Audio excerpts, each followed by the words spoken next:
I'm excited to show off my shop. Starts out with sort of the milling zone where I have a bunch of tools clustered. So right inside the door is where I have my vertical lumber. I have 10 feet of space. And then, not the most convenient, but the most tucked out of the way since I don't use a lot of sheet goods, is behind the door. I can probably fit half a dozen, maybe even 10 sheet goods full size there. And then all the drops are down here. And I've got some storage of some other things I've made. I've made a few cribs, and so these are my prototypes that if I ever revisit that. And then through here, got the bandsaw, got a 20-inch helical head planer, a 12-inch joiner with also a helical head on it. I'm still deciding where my dust collection is ultimately going to live. It's most likely going to be in the far corner here, or right next to the sheet goods that were just behind me. My shop's a little bit more unique in the sense that I dedicated a lot of space to windows. So I gave up a lot of storage, and then architecturally to fit in with the design of our house, went with a shed roof, mid-century modern. But the benefit of giving up so much room is that I've got this really sweet yard to look out on and enjoy. And sometimes there's a view of the mountains right in there. And then I'm really into vegetable gardening too, so we have some raised beds out here. So that is all happening. In this corner, I've got my sort of spoon carving bench and a mobile vise that I kind of kerplunk all over the place. This bench can easily go outside when need be. And then I've also got my router table over here. I have a bunch of carts just made from old cabinets from a friend's house that I just put casters on. They're great for parts. They get rolled around and rearranged all the time. I have the Festool tracks hanging up, just some organization up here. And here's a mid-project. I'm making a sideboard, so that's happening. And then I lucked into finding from a friend that was able to purchase off him, I think it's 26-inch dual drum sander. So I can definitely clean up projects once they're completed. A wall of clamps, and a lot of clamps were on that sideboard that we were just looking at. We'll get in there in a second, but kind of give you a big pan out view. Table saw is the hub. Technically, the 5 horsepower table saw is supposed to be hardwired, and I convinced my electrician not to, so that if I ever have a reason that I don't want it to be in the middle of the island, I don't have to call an electrician out. Back there, I had a big mobile workbench that just kind of moves parts around, or plywood, or you name it. A Panther router. I really enjoy a long, high workbench, so that's what I did with my miter saw, kind of Ron Polk style. I actually bought his plans and then kind of modified them. I don't have all the drawers shut for my hand tools, but you can imagine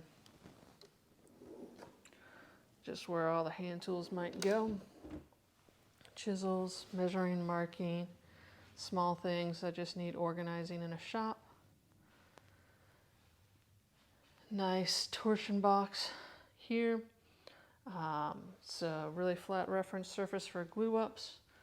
This is a tee box I made quite some time ago with a burl on top. And then in here is technically a finishing room.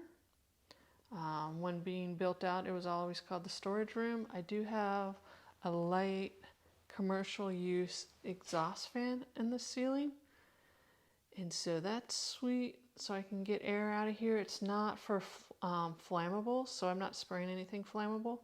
And then you can also see up on the ceiling is and infrared heating, and I put a separate thermostat in here.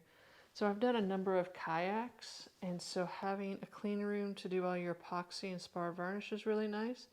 And so this room is 18 feet deep, but then being able to push it straight out into my shop and do all the sanding and whatnot is really great. I do a little fitness, so the rower kind of gets bounced out into the middle when need be.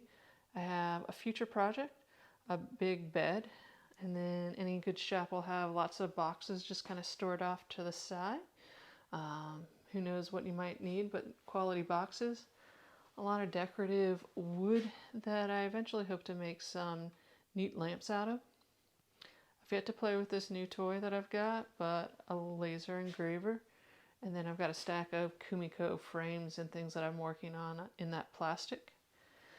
This cabinet, similar to what I was saying, where I've just taken old cabinets from other people, put casters on them, and one of them had a little piece of maybe granite or some kind of stone.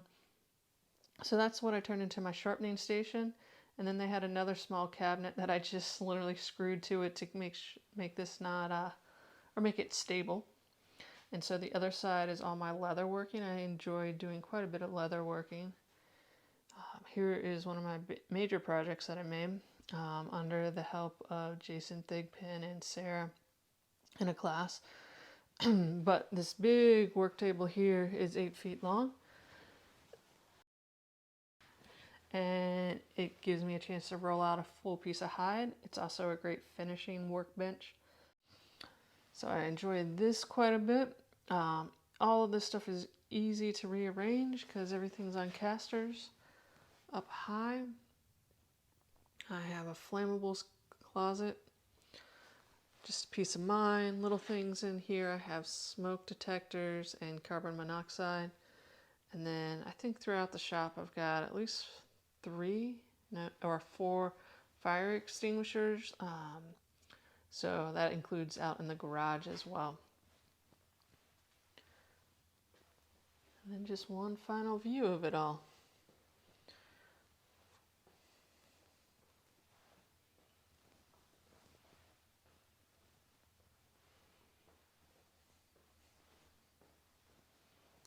And long term, I will pipe in the dust collection, but I've only been in the shop for a year, and I'm enjoying the chance to still rearrange tools according to workflow and create more working space around all my tools. So once things settle into place, I've got plenty of power for